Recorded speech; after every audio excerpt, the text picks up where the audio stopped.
মানব জীবনে নক্ষত্রের প্রভাব বা আমাদের রাশিচক্রে নক্ষত্রের প্রভাব। এই নক্ষত্রের প্রভাব নিয়ে বা নক্ষত্রের বিভিন্ন চক্র নিয়ে এর আগের একটি ভিডিওতে আমি স্বর্ণালী চক্র নিয়ে আপনাদের বলেছিলাম যে স্বর্ণালী চক্র কিভাবে হয় এবং স্বর্ণালী চক্রের যে নক্ষত্রগুলো বিচার কি করে হয় এবং সেই বিচার অনুযায়ী সেই নক্ষত্র গ্রহকে কি করে প্রভাব ফেলে বা রাশিচক্রে তার প্রভাব কি। স্বর্ণালী চক্রের পাশাপাশি আরেকটি নক্ষত্রের চক্র আমাদের জীবনে বা আমাদের জ্যোতিষশাস্ত্রে অত্যন্ত গুরুত্বপূর্ণ একটি চক্র। এই নক্ষত্র চক্রটি কিন্তু ঠিক একইভাবে আমাদের জীবনকে প্রভাবিত করে। এই নক্ষত্র চক্রটি 9টি তারা নিয়ে বা 9টি নক্ষত্র নিয়ে তৈরি এবং সেই অনুযায়ী যেহেতু আমাদের 27টি নক্ষত্র রয়েছে, এই 27টি নক্ষত্রে এই 9টি চক্রের যে তারাগুলো প্রত্যেকটি কিন্তু কোথাও না কোথাও গিয়ে পড়বে। স্বর্ণালী চক্রের ক্ষেত্রে আমি যখন বলেছিলাম সেক্ষেত্রে কিন্তু একটা মজার ব্যাপার ছিল যা বা একটি গুরুত্বপূর্ণ বিষয় ছিল। স্বর্ণালী চক্রে যে 6টি তারা বা নারীর কথা রয়েছে বা 9টি নক্ষত্র যে 6টি নক্ষত্রের কথা রয়েছে, স্বর্ণালী চক্রের যে 6টি নক্ষত্রের মধ্যে সবগুলো নক্ষত্রের মধ্যে গ্রহদের অবস্থান থাকতে নাও পারে। আমি এও বলেছিলাম যে এমন কিছু রাশিচক্র রয়েছে যেখানে একমাত্র জন্ম নক্ষত্রেই চন্দ্র থাকবে, বাকি কোনো গ্রহ হয়তো স্বর্ণালী চক্রের কোনো নক্ষত্রেই না অবস্থান করতে পারে।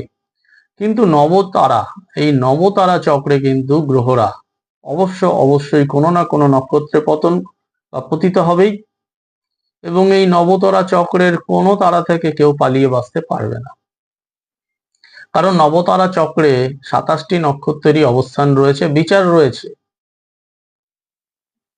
এই নবতারা চক্রের প্রত্যেকটি যে আলাদা আলাদা যে ঘর রয়েছে তাতে 3টে করে নক্ষত্র পড়ে, তাই নবতারা মানে 9 × 3 27 মানে 27। এই 27টি নক্ষত্র কিন্তু কোনো না কোনো ঘরে গিয়ে পড়বে, ফলে গ্রহরাও কোনো না কোনো নক্ষত্রে থাকায় সেই গ্রহটি কোনো একটি ঘরের নক্ষত্রের অধীনে থাকবে। এই নবতারা চক্রটি কি? আমাদের জন্মের সময় আমরা যে নক্ষত্রে জন্মগ্রহণ করলাম অর্থাৎ চন্দ্র যেই নক্ষত্রে থাকলো সেটি শুরু হলো জন্ম নক্ষত্র। স্বর্ণালী চক্রের ক্ষেত্রেও তাকে আমরা জন্ম নক্ষত্র বলছি। যখন নবতারা চক্র বিচার করছি, এই নবতারা চক্রের 9টি বিষয় কি? এই 9টি বিষয় হলো জন্ম, সম্পদ, বিপদ, ক্ষেম, উত্তরী, সাধক, বধ, মিত্র, অতিমিত্র। তাহলে জন্ম, সম্পদ, বিপদ, ক্ষেম, উত্তরী, সাধক, বধ, মিত্র, অতিমিত্র, তাহলে 9টি বিষয় হলো, 9টি ঘর পড়লো। এখন এই পরপর নক্ষত্রগুলো কিন্তু সেখানে বসবে। ধরে নিলাম আপনাদের বোঝার সুবিধার জন্য 1 নম্বর নক্ষত্র যদি কারো জন্ম নক্ষত্র হয়, অশ্বিনী নক্ষত্র যদি জন্ম নক্ষত্র হয়, তাহলে জন্ম তার 1, তাহলে পরপর জন্ম, সম্পদ, বিপদ, ক্ষেম, উত্তরী, সাধক, বধ, মিত্র, অতিমিত্র, এই যে পরপর 9টি ঘরে তাহলে 2, 3, 4, 5 করে 9 নম্বর পর্যন্ত যাবে। তারপরে আবার 10 নম্বর এসে পড়বে সেই জন্মে, তাহলে 10, 11, 12, 13, 14, 15, 16, 17, 18, আবার 19, 20, 21, 22, 23, 24, 25, 26, 27, তাহলে সবগুলো ঘরের অংশেই 3টি করে নক্ষত্র পড়ছে। জন্ম নক্ষত্র 3টি হবে প্রত্যেকটি রাশি চক্রে, আপনাদের প্রত্যেকের জন্ম নক্ষত্র 3টি, সম্পদ নক্ষত্র 3টি, বিপদ নক্ষত্র 3টি। এইভাবে যদি বিচার করা যায় নবতারা চক্রের সবগুলো ঘরেই প্রত্যেকটি মানুষের এই যে জন্ম, সম্পদ, বিপদ, ক্ষেম, উত্তরী, সাধক, বধ, মিত্র, অতিমিত্র, এই ঘরে প্রত্যেকের 3টি করে নক্ষত্র পড়বে। যখনই 27টি নক্ষত্র এই চক্র তৈরি হলো, আপনার নক্ষত্র অনুযায়ী আপনি সেটি দেখে নেবেন। আপনার জন্ম নক্ষত্র চন্দ্র ধরে নিলাম, আপনার যদি 14 নম্বর নক্ষত্র আপনার জন্ম হয় তাহলে 14 হবে জন্ম নক্ষত্র, তাহলে জন্ম, সম্পদ, বিপদ, ক্ষেম, এইভাবে 15, 16, 17, 18, 19, 20 এইভাবে আপনাকে যেতে হবে। আবার 23 পর্যন্ত গিয়ে আবার 24 থেকে আবার আপনার শুরু হবে সেই একইভাবে সিরিজ। তাহলে প্রত্যেকটি ঘরেই আপনার 3টি করে নক্ষত্র থাকবে, জন্ম নক্ষত্র, সম্পদ নক্ষত্র, বিপদ, উত্তরী, বিপদ, ক্ষেম সবই, মিত্র, অতিমিত্র, সাধক, বধ সবই পড়বে। এখন এই যে নক্ষত্রের প্রভাব আমাদের জীবনে কি? আমরা তো দেখলাম যে নক্ষত্রের একটা তালিকা পেলাম, নবতারা চক্রের একটা তালিকা আমরা পেলাম। এই নবতারা চক্রের বিচার অত্যন্ত গুরুত্বপূর্ণ। যেমন স্বর্ণালী চক্রের বিচার অত্যন্ত গুরুত্বপূর্ণ, নবতারা চক্রের ক্ষেত্রে বিচারটি আরো গুরুত্বপূর্ণ, কারণ নবতারা চক্রের 27টি নক্ষত্রের বাইরে আমরা পালাতে পারবো না। 27টি নক্ষত্রের মধ্যে কোথাও না কোথাও গিয়ে আমাদের গ্রহরা অবস্থান করবে। যখনই অবস্থান করবে তখনই আপনারা দেখে নেবেন যে আপনার সেই গ্রহটি, এই যে আপনার যে নবগ্রহ রয়েছে, এই নবগ্রহের কোন গ্রহ কোন নক্ষত্রে পড়েছে। যেগুলো শুভ ঘর রয়েছে, অর্থাৎ জন্ম, সম্পদ, ক্ষেম, শুভ যেগুলো রয়েছে, মিত্র, অতিমিত্র, সাধক, এইসব ঘরে যখনই পড়বে আপনার কোনো একটি নক্ষত্র, সেই নক্ষত্রে যদি কোনো গ্রহ অবস্থান করে তাহলে কিন্তু সে অনেকটাই শুভ ফল প্রদান করবে।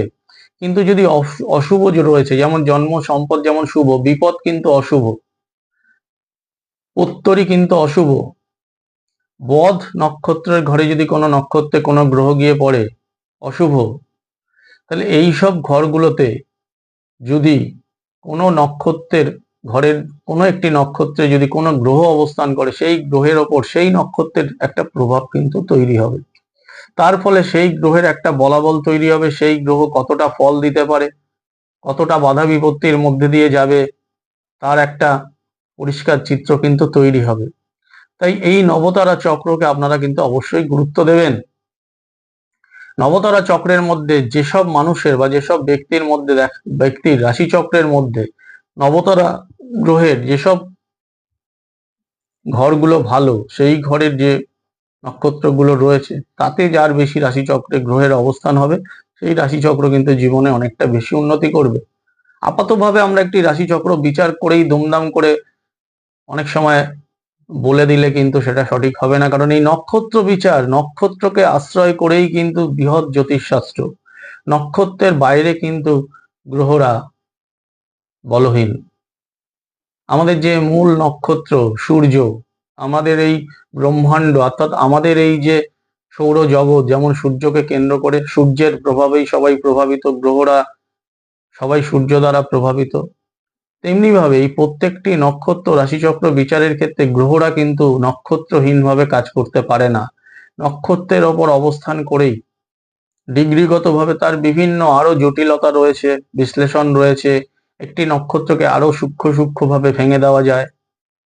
এই নক্ষত্রে গ্রহের অবস্থান, ডিগ্রিগত অবস্থান, এই সমস্তটাই কিন্তু আমাদের জ্যোতিষশাস্ত্রের অত্যন্ত গুরুত্বপূর্ণ বিচার্য বিষয়।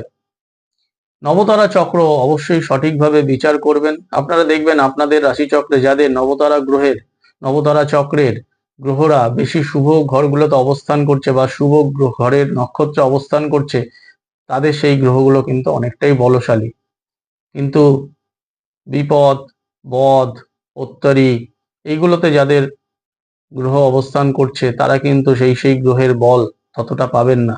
সেক্ষেত্রে প্রতিবিধানের প্রয়োজন আছে, প্রতিকারের প্রয়োজন আছে।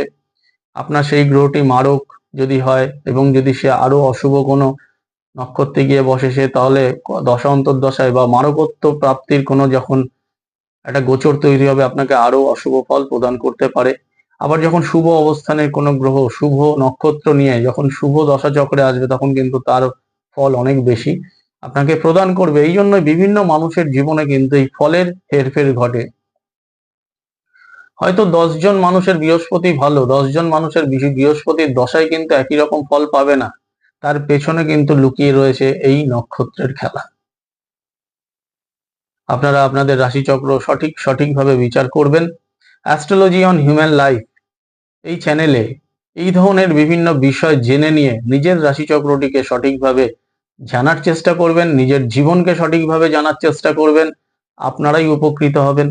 চ্যানেলটি সাবস্ক্রাইব করবেন, নোটিফিকেশনের লিঙ্কটাকে অন রাখবেন, তাহলে পরবর্তী ভিডিওগুলো আপনারা সরাসরি ইউটিউব চ্যানেলে দেখতে পাবেন। এখানেই শেষ করলাম। নমস্কার।